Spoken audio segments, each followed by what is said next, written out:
किसी ने क्या खूब कहा है, सत्य जब भी मिला है भीतर ही मिला है। उसे पाने के लिए न पर्वतों पर चढ़ना पड़ता है, न महासागरों को पार करना।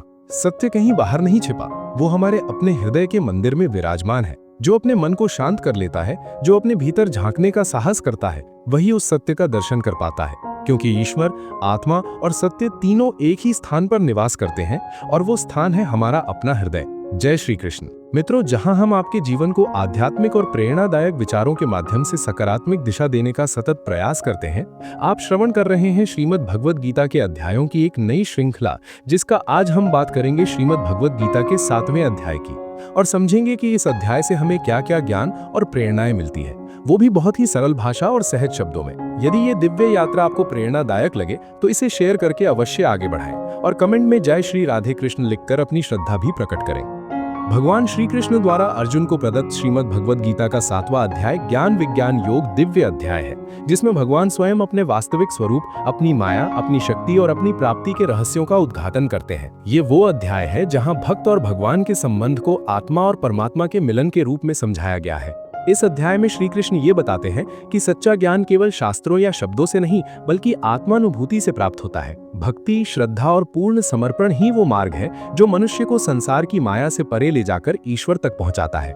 ये अध्याय हमें ये भी सिखाता है कि मनुष्य को भ्रम, इच्छा, द्वेष और अज्ञानता से ऊपर उठकर उस सत्य को पहचानना चाहिए जो सबके भीतर विद्यमान है। वही भगवान श्री कृष्ण स्वयं है। अतः ये योग न केवल ज्ञान का, बल्कि उस ज्ञान के अनुभव का योग है, ज्ञान विज्ञान योग। श्रीमद् भगवद गीता के 6ठे अध्याय में हमने ये जाना कि एक सच्चा योगी कौन होता है और योगी बनने की प्रक्रिया क्या है। अब 7वें अध्याय में भगवान श्री कृष्ण हमें इस सृष्टि के गहरे रहस्यों से अवगत कराते हैं। हम जानेंगे कि भगवान किस प्रकार इस संसार का संचालन करते हैं, उनके प्रिय भक्त कौन होते हैं और क्यों सामान्य मनुष्य उन्हें पहचान नहीं पाता। साथ ही ये भी समझेंगे कि परमात्मा की प्राप्ति कैसे संभव है। मित्रों, अब तक भगवान श्री कृष्ण ने गीता के पिछले अध्यायों में अनेक महत्वपूर्ण प्रश्नों के उत्तर दिए। उन्होंने हमें ये बताया कि परमात्मा तक पहुंचने के 2 प्रमुख मार्ग हैं, ज्ञान योग और निष्काम कर्म योग। साथ ही ये भी स्पष्ट किया कि यज्ञ और कर्म कैसे करने चाहिए, ध्यान की विधि क्या है, वर्ण संकर क्या होता है, अवतार का रहस्य क्या है और प्रभु के दर्शन कब और कैसे होते हैं। 6ठे अध्याय के अंत में श्री कृष्ण कहते हैं कि वो योगी जो समर्पित भाव से मुझ में स्थिर हुआ है, अंतःकरण से मुझ में स्थित है, वही सर्वोत्तम है। लेकिन प्रश्न उठता है कि ये अच्छी प्रकार से स्थित होना वास्तव में क्या है और ऐसा कब होता है। यही प्रश्न 7वें अध्याय की शुरुआत का आधार बनते हैं। इस अध्याय में श्री कृष्ण केवल ज्ञान की बात नहीं करते, बल्कि विज्ञान की भी चर्चा करते हैं। ज्ञान वो है जो मोक्ष की प्राप्ति के माध्यम से समझ आता है, लेकिन विज्ञान वो है जो ये दर्शाता है कि भगवान किस प्रकार सभी प्राणियों के हृदय में एक साथ निवास करते हैं और एक ही समय में हर जीव में क्रियाशील रहते हैं। ये अध्याय भगवान की दिव्य शक्तियों, भौतिक और आध्यात्मिक दोनों आयामों के गढ़ रहस्यों को उजागर करता है। श्री कृष्ण बताते हैं कि संपूर्ण सृष्टि उन्हीं से प्रकट हुई है और जैसे धागे में मोती पिरोए जाते हैं, वैसे ही संपूर्ण जगत उन्हीं में स्थित है। वे ही इस संसार के मूल स्रोत हैं और अंततः सभी कुछ उन्हीं में विलीन हो जाता है। इस अध्याय में भगवान ये भी कहते हैं कि उनकी प्रकृति रूपी माया पर विजय प्राप्त करना अत्यंत कठिन है, परंतु जो भक्त उनके शरणागत हो जाते हैं, वे उनकी कृपा से इस माया पर सरलता से विजय पा लेते हैं। आगे चलकर भगवान श्री कृष्ण बताते हैं कि उनके शरण में ना आने वाले 4 प्रकार के लोग होते हैं और उनके प्रति पूर्ण भक्ति में लीन रहने वाले भी 4 प्रकार के भक्त होते हैं। वे उन भक्तों को सबसे प्रिय मानते हैं जो मन और बुद्धि को परमात्मा में लीन कर ज्ञान में स्थित रहते हुए उनकी आराधना करते हैं। वहीं दूसरी ओर कुछ लोग सांसारिक इच्छाओं में उलझे होते हैं। उनकी बुद्धि कामनाओं से मोहित होकर स्वर्ग के देवताओं की शरण में जाती है, लेकिन श्री कृष्ण स्पष्ट करते हैं कि ये स्वर्गिक देवता केवल अस्थायी और भौतिक सुख ही दे सकते हैं, और वो भी तभी जब भगवान स्वयं उन्हें ये शक्ति प्रदान करते हैं। श्री कृष्ण स्पष्ट रूप से कहते हैं कि भक्ति का सर्वोत्तम और उचित लक्ष्य केवल परमात्मा स्वयं है। वे ही परम सत्य है, वही अंतिम गंतव्य है। वे सर्वज्ञ, सर्वव्यापक और सर्वशक्तिमान है, शाश्वत दिव्य गुणों से युक्त, परंतु उनका ये दिव्य और अविनाशी स्वरूप उनकी योग माया से ढका होता है, जिसके कारण अधिकांश लोग उन्हें उनके असली रूप में नहीं पहचान पाते। लेकिन जो सच्चे मन से उनकी शरण में आते हैं, उन्हें भगवान स्वयं अपना दिव्य ज्ञान प्रदान करते हैं। इस दिव्य ज्ञान के माध्यम से भक्त उन्हें जानने में सक्षम हो जाते हैं और आत्मा तथा कर्म के गढ़ रहस्यों को भी समझ लेते हैं। भगवान श्री कृष्ण 7वें अध्याय के प्रथम श्लोक में कहते हैं, मय्या सक्तम न पार्थ योगम युजन मदाश्रयः असंशयम समग्रम मान यथा ज्ञास्यसि तच्छृणु। अर्थात, हे पार्थ, अब तुम मुझसे सुनो कि जब कोई व्यक्ति भक्ति योग का अभ्यास करता है, मन को मुझ में लगाता है और पूरी तरह मेरी शरण में आ जाता है, तब वो मुझे संदेह रहित और पूर्ण रूप से कैसे जान सकता है। इसके बाद श्री कृष्ण कहते हैं, अब मैं तुम्हें वो संपूर्ण ज्ञान और विज्ञान बताने जा रहा हूँ जिसे जान लेने के बाद इस संसार में जानने के लिए और कुछ बाकी नहीं रह जाएगा।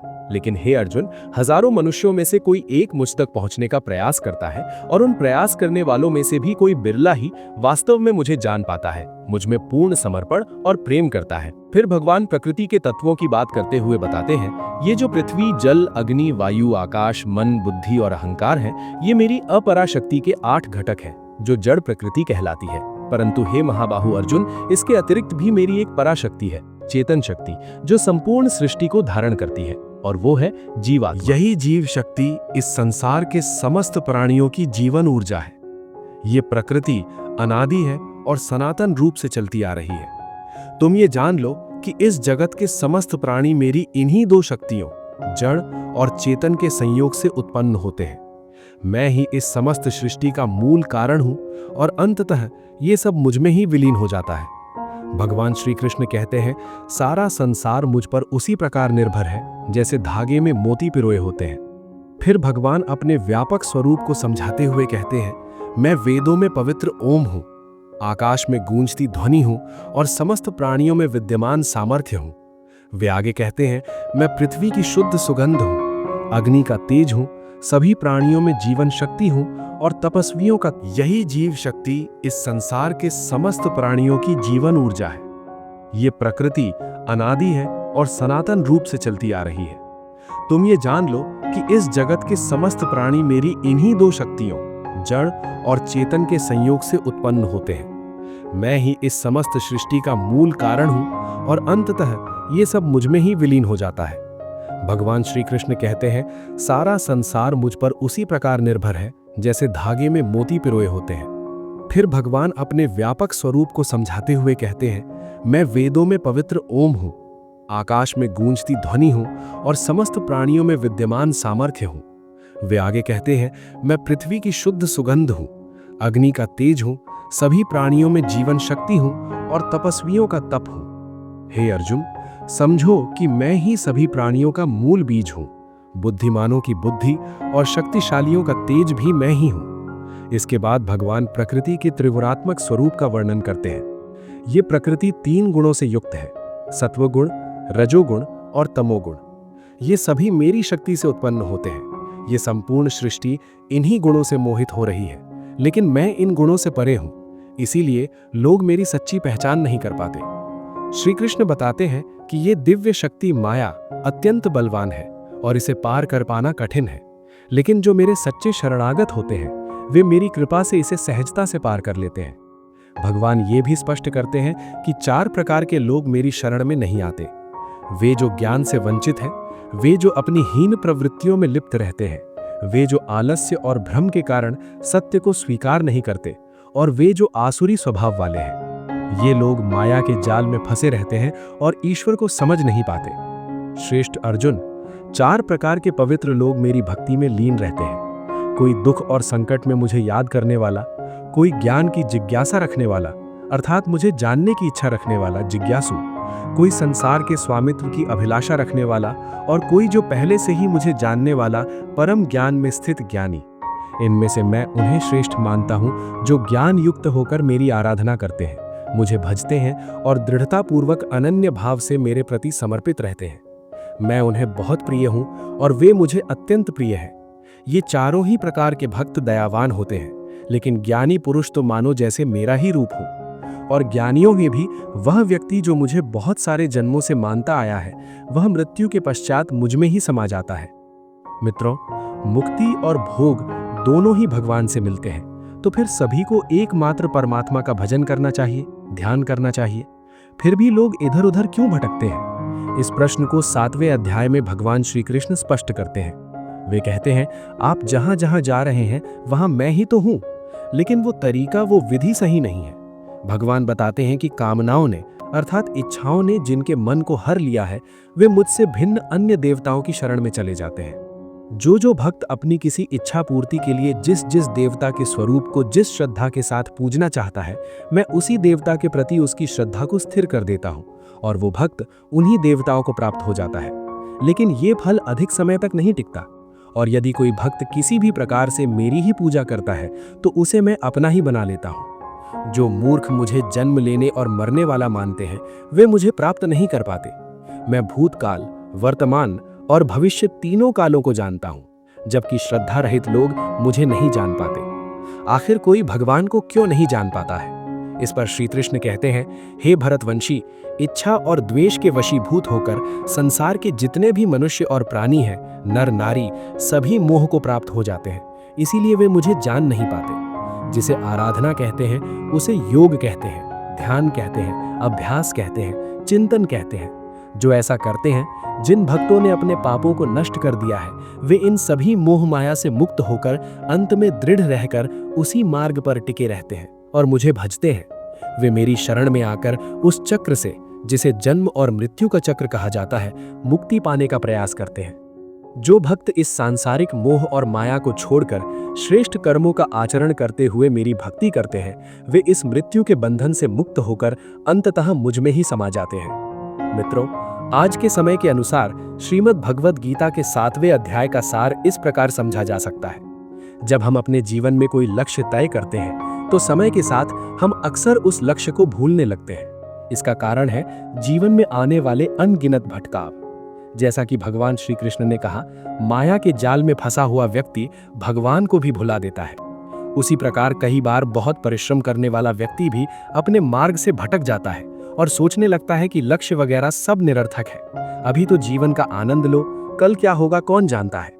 भगवद गीता में ऐसे लोगों को भगवान श्री कृष्ण ने मूर्ख कहा है, अर्थात वे जो ये भी नहीं समझते कि जीवन में आने वाले भटकाव केवल उन लोगों की परीक्षा लेने आते हैं जो वास्तव में परिश्रम कर रहे होते हैं।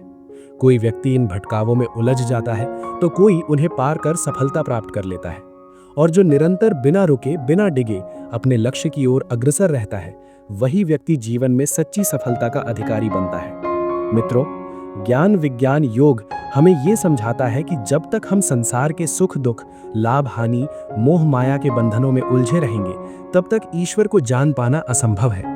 परंतु जो अपने भीतर झांककर अपने कर्मों को शुद्ध कर श्रद्धा और भक्ति के साथ भगवान की शरण में जाता है, वही उस दिव्य शक्ति को प्राप्त करता है जो सृष्टि की आधार है। भगवान श्री कृष्ण के वचनों का सार यही है कि जिसने अपने मन को स्थिर कर लिया, जिसने अपनी वासनाओं को शांत कर लिया और जिसने अपने जीवन को भक्ति के मार्ग पर अर्पित कर दिया, वही मुझे जान लेता है और मुझ में ही विलीन हो जाता है।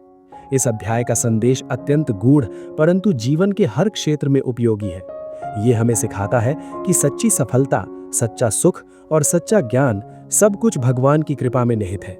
इसलिए अपने हर कर्म को ईश्वर को समर्पित करें, अपने हर विचार को शुद्ध करें और अपने हर श्वास में प्रभु का नाम जपें। तभी जीवन का परम लक्ष्य मोक्ष प्राप्त होगा। मित्रों, आपको इस अध्याय से क्या सीखने को मिला, कमेंट में जरूर लिखें। अगर आपको हमारा प्रयास पसंद आया हो तो इसे लाइक करें और अपने परिजनों के साथ अधिक से अधिक शेयर करें। और ऐसे ही ज्ञानवर्धक वीडियो देखने के लिए हमारे चैनल को सब्सक्राइब करें और घंटी का बटन भी दबाएं। अंत तक मुझे सुनने के लिए आपका बहुत बहुत धन्यवाद। अगर भगवद गीता की इस व्याख्या में मुझसे कोई भी त्रुटि हो गई हो तो मैं क्षमा प्रार्थी हूँ। मिलते हैं जल्द ही श्रीमद् भगवद गीता के 8वें अध्याय की ऐसी ही आसान और सरल व्याख्या के साथ। तब तक के लिए अपना ध्यान रखें, स्वस्थ रहें, प्रसन्न रहें। जय श्री राधे कृष्ण।